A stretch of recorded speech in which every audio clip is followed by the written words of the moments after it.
Welcome है friends. Geography by doctor Purushottam YouTube channel पर आपका स्वागत है। आज की सेशन में, आज की इस क्लास में हम लोग देखेंगे बिहार की सिंचाई।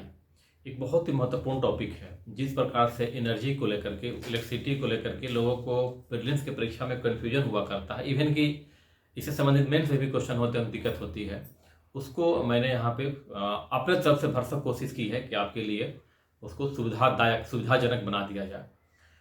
तो आइए बात करते हैं आज हम लोग सिंचाई, मतलब बिहार की सिंचाई। बिहार की सिंचाई।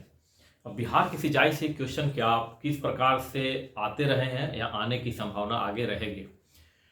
तो इससे पहला क्वेश्चन है कि बिहार के कुल कृषि भूमि के कितने प्रतिशत भूभाग पर सिंचाई की सुविधा प्राप्त होती है। सिंचाई के विभिन्न साधनों में सर्वाधिक योगदान किसका है, या सिंचाई के साधनों का एक क्रम पूछ जाएगा, घटते क्रम में या बढ़ते क्रम में किस प्रकार से है। ये भी हो सकता है कि बिहार के किस जिले के अंतर्गत सर्वाधिक सिंचित भूमि है। तो सर्वाधिक सिंचित भूमि एक होता है कि पूरे बिहार के कुल सिंचित भूमि में से उस जिले का क्या प्रतिशत है, और एक होता है कि जो उस जिले की कुल क्षेत्रफल है, उस क्षेत्रफल पर से कितने पर सिंचाई कार्य किया जाता है। तो इसको हम लोग बात एक निरपेक्ष और सापेक्ष दो तरीके से करते हैं। सापेक्ष का मतलब होता है कि कुल सिंचाई एरिया है, उसके संदर्भ में किसी विशेष जिले का क्या है, इससे हम लोग बोल देते हैं सापेक्ष। और निरपेक्ष का मतलब ये होता है कि उस जिले के कुल क्षेत्रफल पर कितनी सिंचाई की सुविधा हो गया, ये हमारा हो जाता है निरपेक्ष संबंध में। तो अब हम बात करते हैं, इसके बाद हमारी बात करेंगे हम लोग कि बिहार के जो सिंचाई के साधन है, उसमें नहर के द्वारा सर्वाधिक सिंचाई किस जिले में की जाती है, ट्यूबवेल के द्वारा सर्वाधिक सिंचाई किसके द्वारा की जाती है, ये हमारे प्रश्न के प्रारूप रहेंगे। इसी प्रकार से भी हो सकता है कि सिंचाई की जो भी हमारे मल्टीपर्पज़ प्रोजेक्ट हैं, उस मल्टीपर्पज़ प्रोजेक्ट से उसमें से जो सिंचाई परियोजनाएं प्रारंभ की गई हैं, उसमें से प्रश्न पूछे जाते हैं और आगे भी पूछे जाएंगे। तो उसमें से हम लोगों ने जो रिवर वैली प्रोजेक्ट्स किया था, हमने बताया था वहाँ पर कि अभी हम लोग रिवर वैली प्रोजेक्ट्स कर रहे हैं। इरिगेशन से संबंधित जो योजनाएं हैं उसको हम लोग बाद में करेंगे। तो उसको हम लोग इरिगेशन संबंधित जो योजनाएं हैं उसको हम लोग इसी सेशन में, इसी टॉपिक में के अंतर्गत करेंगे। तो आइए शुरुआत करते हैं हम लोग बिहार की सिंचाई। और इसकी सेशन को शुरुआत करें उससे पहले आप अगर नए हैं इस चैनल पर तो चैनल को सब्सक्राइब करें, लाइक करें, कमेंट्स भी करें, और जितना हो सके उतना इसको शेयर करें। तो आइए हम लोग शुरुआत करते हैं। देखिए, बिहार का जो कुल भौगोलिक क्षेत्रफल है, उस क्षेत्रफल को हम लोग दो दृष्टिकोण से देखते हैं, क्योंकि किसी भी एंगल से प्रश्न हो सकते हैं। तो बिहार का कुल भौगोलिक क्षेत्रफल जो है, एक हम लोग बात करते हैं वर्ग किलोमीटर में, दूसरा हम लोग कर रहे हैं हेक्टेयर में। तो वर्ग किलोमीटर में बात करते हैं तो बिहार का कुल भौगोलिक क्षेत्रफल जो है वर्ग किलोमीटर में 94,163 वर्ग किलोमीटर है। हेक्टेयर में करते हैं तो बिहार का कुल क्षेत्रफल जो हेक्टेयर में 93.60 लाख हेक्टेयर है, 93.60 लाख हेक्टेयर है। अब दो शब्द आपको यहाँ पर दिखाई दे रहे होंगे, दो शब्द यहाँ पर आपको दिखाई दे रहे हैं, शुद्ध भूमि और दूसरा दे रहा है सकल भूमि। ये बहुत ही टेक्निकल टर्म है, इसको समझने की जरूरत है। शुद्ध भूमि का मतलब ये होता है, शुद्ध भूमि कि जितने भूमि पर हम, यहाँ पर हमने शब्द दिया कृषिगत शुद्ध भूमि और कृषिगत सकल भूमि। तो पहले हम लोग कृषिगत शुद्ध भूमि और कृषिगत सकल भूमि के बारे में बात कर लेते हैं, तब इरिगेशन के बारे में बात करेंगे। कृषिगत शुद्ध भूमि का मतलब ये होता है कि जितने भौगोलिक क्षेत्रफल, जो बिहार का भौगोलिक क्षेत्रफल है, मान लेते हैं कि हम बात कर रहे हैं, यहाँ बात कर रहे हैं, ये हमारा बिहार का कुल भौगोलिक क्षेत्रफल है। बिहार का कुल भौगोलिक क्षेत्रफल जो 93.60 लाख हेक्टेयर है। तो कुल भौगोलिक क्षेत्रफल पर से कितने क्षेत्रफल पर कृषि कार्य के अंतर्गत आ रहा है। तो मान लेते हैं कि मान क्या लेते हैं, ये हमारा क्या है, कृषि कार्य के अंतर्गत आ रहा है। तो कृषि कार्य के अंतर्गत आ रहा है कितना, 56.03। तो ये हमारा हो गया शुद्ध नेट कल्टीवेटेड शुद्ध भूमि, मतलब कि जितने भूमि पर कृषि कार्य किया जाता है वो हमारा हो गया शुद्ध भूमि, शुद्ध कृषि भूमि। ठीक है। अब एक शब्द होता है कि सकल भूमि। सकल भूमि का मतलब ये होता है कि शुद्ध भूमि में से कुछ हिस्सों का हम लोग एक से अधिक बार कृषि कार्य में प्रयोग करते हैं। ठीक है, उसको हम लोग बोल देते हैं सकल भूमि। ठीक है, मान लेते हैं कि इतना ये जो एरिया है यहाँ पर इतना ये, इसमें से हम क्या कर रहे हैं कि इसको दोबारा कृषि कार्य के अंतर्गत ला रहे हैं। ठीक है, तो ये टोटल एरिया प्लस जो अतिरिक्त आ रहा है, जो भी अतिरिक्त आ रहा है, जो भी मान लेते हैं कि कोई भी अगर मान लेते हैं कि 23 लाख हेक्टेयर, जो भी हो लाख हेक्टेयर, तो ये 23 लाख हेक्टेयर और 56.34 लाख हेक्टेयर दोनों क्या कर देंगे, जोड़ देंगे, तो हमारा हो जाता है सकल कृषिगत भूमि। जैसे उदाहरण के तौर पे हम मान लेते हैं कि कुछ ऐसे भूमि होते हैं जहां पर वर्ष में एक ही फसल की प्राप्ति होती है, जहां पर सिर्फ मान लेते हैं कि चावल की खेती हो रही है। कुछ ऐसे भूमि होते हैं जहां पर सिर्फ गेहूं की खेती होती है। तो जहां पर गेहूं की खेती होती है, सपोज करते हैं कि सिर्फ गेहूं वाली वहां पर गेहूं की खेती होती है, और कोई भी एक फसल, गेहूं चावल जो भी, दलहन तिलहन कोई भी, लेकिन एक ही फसल की खेती की जाती है जितने बड़े एरिया पर, वो हमारा हो गया शुद्ध कृषि भूमि।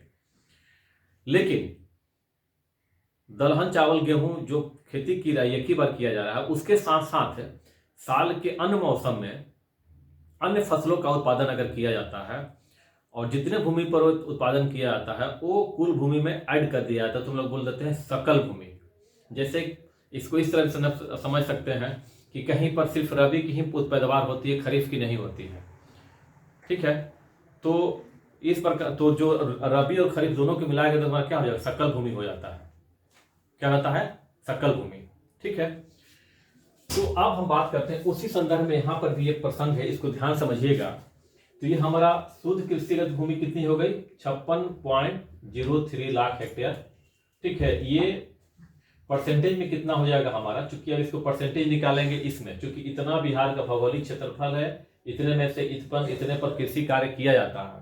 तो कृषि कार्य किया जाता है तो 53.6 लाख हेक्टेयर का 56.03 लाख हेक्टेयर जो है, ये परसेंट हो जाता है 59.86%। ठीक है, अब हम बात करते हैं कृषिगत सकल भूमि के बारे में। कृषिगत सकल भूमि के अंतर्गत जो है 79.46 लाख हेक्टेयर भूमि आती है। मतलब कि इतना भूमि हमारा इतना ही है। इसी भूमि में से कुछ भाग को हम लोग एक से अधिक बार उपज के अंतर्गत लाते हैं। इसमें से कुछ भाग को हम लोग एक से अधिक बार उपज के अंतर्गत लाते हैं। तो ये हमारा हो जाता है कितना हो जाएगा, कृषिगत सकल भूमि 79.46 लाख हेक्टेयर। अगर हम लोग इसके संदर्भ में देखें कुल भौगोलिक क्षेत्रफल में, ठीक है, तो कितना हो जाता है 84.89%।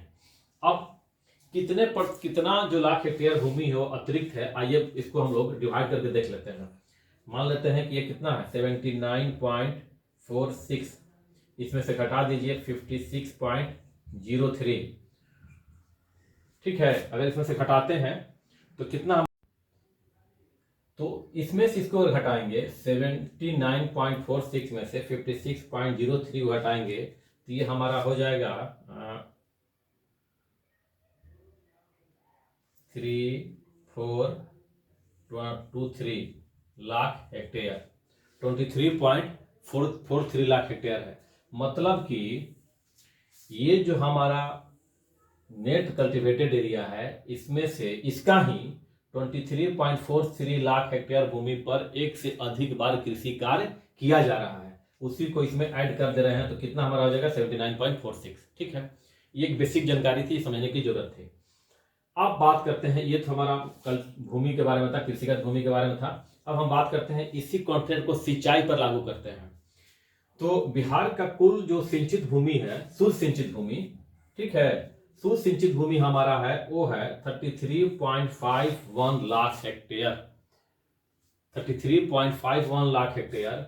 अब 33.51 लाख हेक्टेयर जो है, जो कुल कृषिगत भूमि है, जो शुद्ध कृषिगत भूमि है, उसका कितना परसेंट है, ये हमारा हो जाएगा 59.80%। क्योंकि ये जो है इसमें से निकालेंगे तो कितना हो जाएगा 59.80%। तो बिहार के शुद्ध सिंचित भूमि जो है लगभग 60% भूमि पर सिंचाई कार्य उपलब्ध है। ध्यान रखेंगे, लगभग 60% भाग जो है कुल कृषि भूमि का, लगभग 60% भाग सिंचाई के अंतर्गत आता है। बाकी दिन वर्षा, बाकी क्षेत्र जो है वर्षा के अधीन है। अब जो है बात करते हैं सकल सिंचित भूमि। तो सकल सिंचित भूमि जो है ये हमारा 54.93 लाख हेक्टेयर है। 54.93 लाख हेक्टेयर है। अब ये जो सकल भूमि है उसको भी हम लोग निकालेंगे किस पर, इस पर निकालेंगे जो हमारा शुद्ध कल्टीवेटेड एरिया है, शुद्ध कृषिगत भूमि है, उसी शुद्ध कृषिगत भूमि में से जो सकल सिंचित भूमि निकालते हैं। तो इसमें से अगर इसको निकालेंगे परसेंट में तो कितना हमारा हो जाता है 98.03%। 98.03%, ठीक है।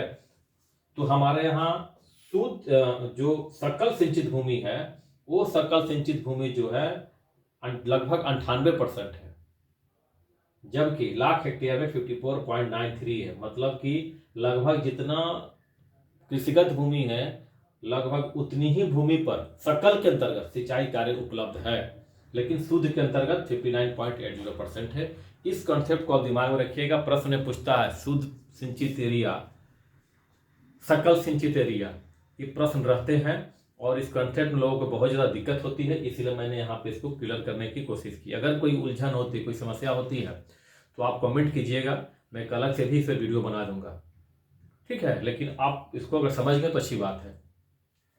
अब देखिएगा, अब बात करते हैं हम लोग कि बिहार में सिंचाई के साधन, बिहार में सिंचाई के साधन की बात करते हैं तो ये डाटा हाल का है। आर्थिक समीक्षा ये जो है 2001-2002 का है, सॉरी 2021-22 का है।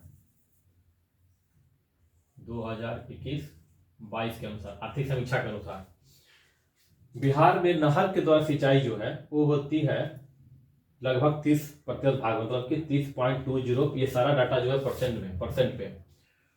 ट्यूबवेल जो है 63.51%, कुएं जो है 7.74%, तालाब जो है 2.09% पे है और अन्य स्रोतों से जो है 3.42% पे है।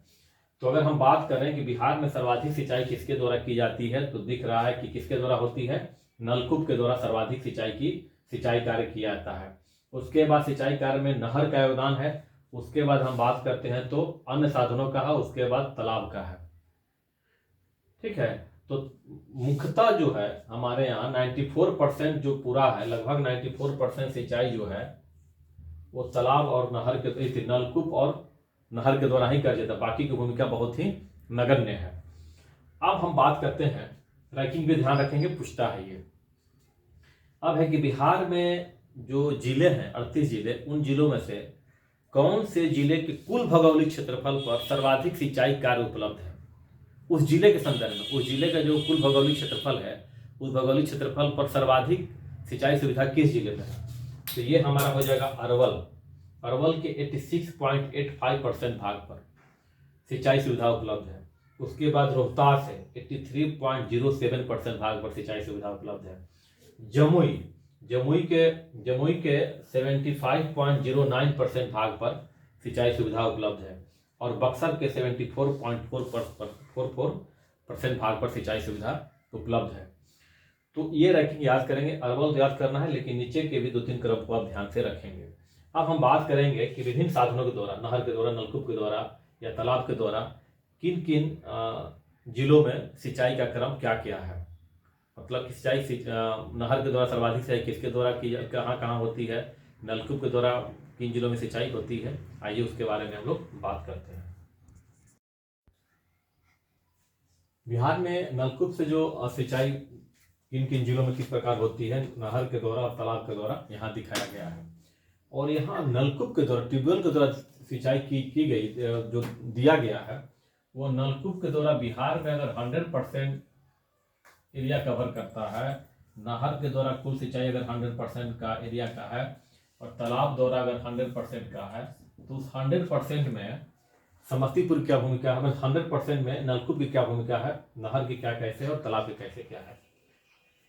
तो नलकूप के द्वारा, ट्यूबवेल के द्वारा सर्वाधिक सिंचाई जो है समस्तीपुर, उसके बाद सीतामढ़ी, उसके बाद कटिहार, उसके बाद नालंदा। इस 100% में इनकी क्या भागीदारी है, दिया हुआ है समस्तीपुर 6.7%, सीतामढ़ी 5.4%, कटिहार 5.2%, नालंदा 5%। अब नहर के द्वारा सिंचाई जो है सर्वाधिक रोहतास में है 15.4%, पश्चिमी चंपारण में 11.2%, भोजपुर जो है 8.3%। अगर हम तालाब के द्वारा अगर करते हैं और तालाब को अगर 100% की मान लेते हैं तो तालाब के द्वारा दरभंगा में पहला है, उसके बाद सीतामढ़ी में है। दरभंगा में तालाब के द्वारा 67 नहीं है, 77% है, ये गलत नोट हो गया है। दरभंगा में जो है वो 77%। अगर बिहार में तालाब द्वारा सिंचाई की गई भूमि को अगर मान लिया जाए 100% सिर्फ तालाब के द्वारा, उसमें 77% सिर्फ सिंचाई जो है दरभंगा में होती है। उसके बाद सीतामढ़ी में है 5.4%। तो ये महत्वपूर्ण हमारे सामने फिगर थे जो प्रश्न पूछते हैं। ठीक है, अब जैसे कि हमने अभी जस्ट बात की थी पहले कि कुल जो जिले का क्षेत्रफल है उस क्षेत्रफल का कितना % भाग सिंचित है। जिसमें हम अरवल रोहतास के बारे में बात हुई थी, औरंगाबाद के बारे में बात हुई थी, जमुई और बक्सर के बारे में बात हुई थी। अरवल, रोहतास, जमुई और बक्सर वो बिहार के कुल जिले के कुल क्षेत्रफल के संदर्भ में सिंचाई था। बिहार नहीं, जिले के कुल क्षेत्रफल के संदर्भ में था। अब यहाँ पर बात हो रही है बिहार के कुल सिंचित भूमि में जिलों की भागीदारी का क्रम। ये अगर बिहार के कुल जो सिंचित भूमि है उस सिंचित भूमि में क्या क्रम है जिलों का, उसके बारे में है। तो यहाँ पर रोहतास पहले स्थान पर आ जाता है, क्योंकि इसकी एरिया अधिक है तो कवरेज एरिया इसका ज़्यादा हो जाता है। अरवल को उसमें गलत था, इसमें क्या है रोहतास, इसके बाद 6.2%, चंपारण 5.7%, औरंगाबाद 4.2%। न्यूनतम भागीदारी में जो है सबसे कम जो हमारा है वो है शिवहर में। उसके बाद हमारा आता है मुंगेर, शिवहर में 0.5% है, मुंगेर में 0.7% है, शेखपुरा में 0.9% है, अरवल में 1% है। अब देखिए यहाँ पे अरवल आपको 1% दिख रहा है और न्यूनतम में आ रहा है, न्यूनतम में ये चौथे स्थान पर है। और अभी हम लोगों ने देखा था कि अरवल प्रथम स्थान में था, क्योंकि अरवल के कुल क्षेत्रफल में सिंचाई की जाती है सर्वाधिक एरिया पर। और यहाँ पर अगर बिहार के कुल क्षेत्रफल के संदर्भ में कुल जो कृषिगत भूमि है उसमें सिंचित भूमि की बात करते हैं तो अरवल कितने पर, चौथे स्थान पर आता है, नीचे से चौथे स्थान पर आता है। तो ये था हमारे सिंचाई के बारे में। अगर आपको वीडियो पसंद आए तो इसको लाइक कीजिए, शेयर कीजिए, सब्सक्राइब भी जरूर कीजिए। और सिंचाई पार्ट 2 में, ये पार्ट 1 है, सिंचाई पार्ट 2 में हम लोग मल्टीपर्पज प्रोजेक्ट से जुड़े हुए जो सिंचाई योजनाएं हैं, मूलतः सिंचाई योजना, सिर्फ सिंचाई योजना के बारे में, मूलतः नहीं, सिर्फ सिंचाई योजनाएं, वो पार्ट 2 में हम लोग बात करेंगे। गंडक से संबंधित, कोसी से संबंधित, सोन से संबंधित अन्य जो योजनाएं हैं जिसे सिंचाई कार्य किया जाता है उस पर हम लोग इरिगेशन पार्ट 2 सिंचाई भाग 2 में करेंगे। Thank you.